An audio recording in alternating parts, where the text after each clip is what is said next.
Now, I find in order to make good YouTube videos, you need to be inspired.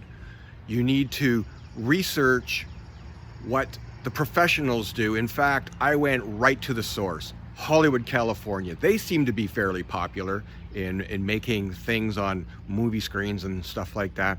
So what better way to get inspired is to then put up a Hollywood Boulevard sign. Every time I see that sign, I think high quality. Now, another thing you need to think about is what's in the background of your shot. People are going to get tired of looking at your face. They're going to want to see what's behind you. They don't even really care what you're saying. They just want to see what things you collect behind you. Now, I don't have a shelf because it's not like they grow on trees, but I do have an old boat motor sitting here that's something to look at. That's going to make people want to inquire what's going on with the boat motor. How old is that? Does it run? You know, stupid, annoying questions like that I'm never going to answer. Just never mind the boat motor. Another important tip is make sure you got yourself a good woman that supports your hobbies and your topics and little pieces of equipment you're going to go out and buy, different things that you're going to find entertaining for your channel. You got to make sure she's on board, and mine is 100% on board. For example, when I found this little gem, I just had to have it. And boy, did she support me.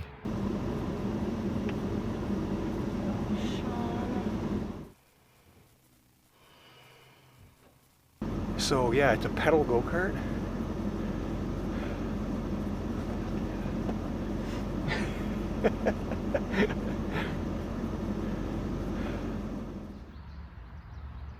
Now, I like to consider myself a bit of a minimalist. I don't need a lot of fancy gear. In fact, I don't need a lot of gear at all. I only have 13 cameras here. Well, there was 14. You'll see the hole right here. I had them all set up, ready to show you the cameras, and then I realized now I don't have a camera to film this. So, whoop, with the iPhone, whoop, on the tripod, whoop, and there we go. Let's take a look. So these are pretty much the bare minimum you're going to require in order to make even the most simple YouTube upload. I mean, really, what else could you do with less than this? You know, in the 90s, they came out with the Jazz digital camera. So of course I have two, and really technology hasn't changed since the 90s. In fact, film cameras, of which I have two as well, because everybody knows magnetic tape is the absolute best medium for storing data, film, photos, you know, that sort of thing.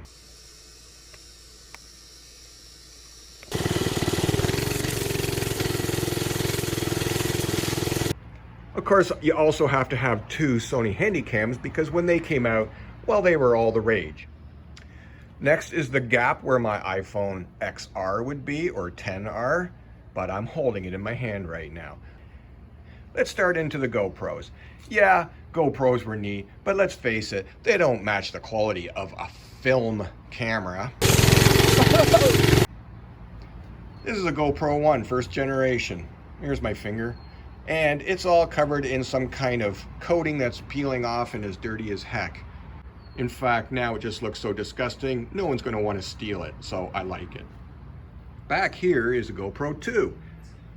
GoPro 2 has to be retained in my collection forever because it still has a microphone jack. Either there or there, one of those holes in the case is for a microphone. After the GoPro 2, there was no more microphone jack, and GoPro sucks. Now it's very important if you have a GoPro 2 that you mount it to a sanding block that is yellow with a green stripe. Okay, that's, you know, get your two screws in there so that, you know, and that's just the way to go. That's what the professionals do.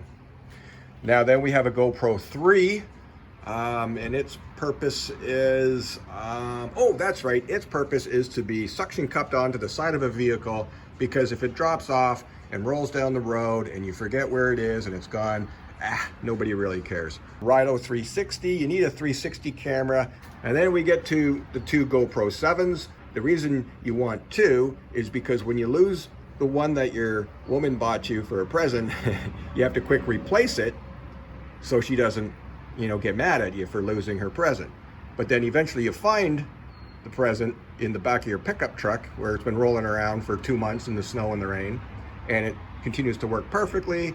And so you muddle your way through an excuse about the awesome deal you got on the other one, and now you have two. And of course you need a couple of accessories such as a voice recorder and a light, a little LED light for getting into the dark spots. So every single one of those is required and is necessary for the simplest of YouTube clips. So I know this is an obvious one, but another thing you're going to need is a thinking stand. So get a hammer and some nails and some wood and build yourself one of these. It's going to come in important because you need a place to go and stop and think about the next shot, think how you can improve your videos, perhaps try to remember where you've lost your GoPro 7. Let me demonstrate. Where is that camera? I've lost my GoPro 7. I don't even know what to do with the next shot. The lighting's terrible, the traffic noise is awful. I need to think.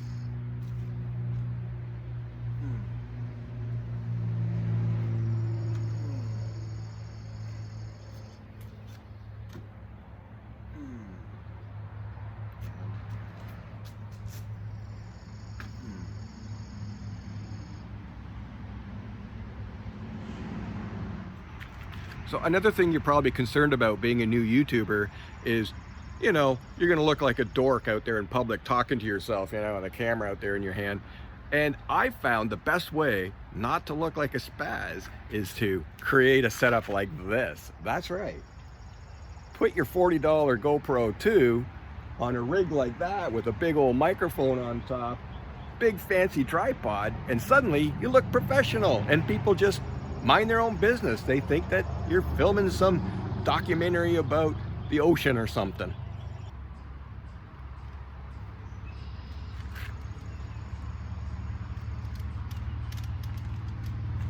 Blah blah blah blah blah blah blah blah blah blah blah blah blah blah blah blah. Of course, my belief is that a lavalier microphone is too small to make any good audio. So I've decided that a bigger microphone would make bigger sound, and bigger is better.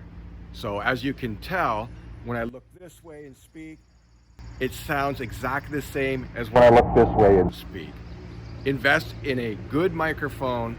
Don't even worry about the lavalier microphones. Those guys don't know. And this is subtle, you know, when you're out filming in the street and talking to yourself, no one really knows what you're doing. It's just, you know, it just blends in with your outfit anyway. So definitely audio, microphone, those two things are important.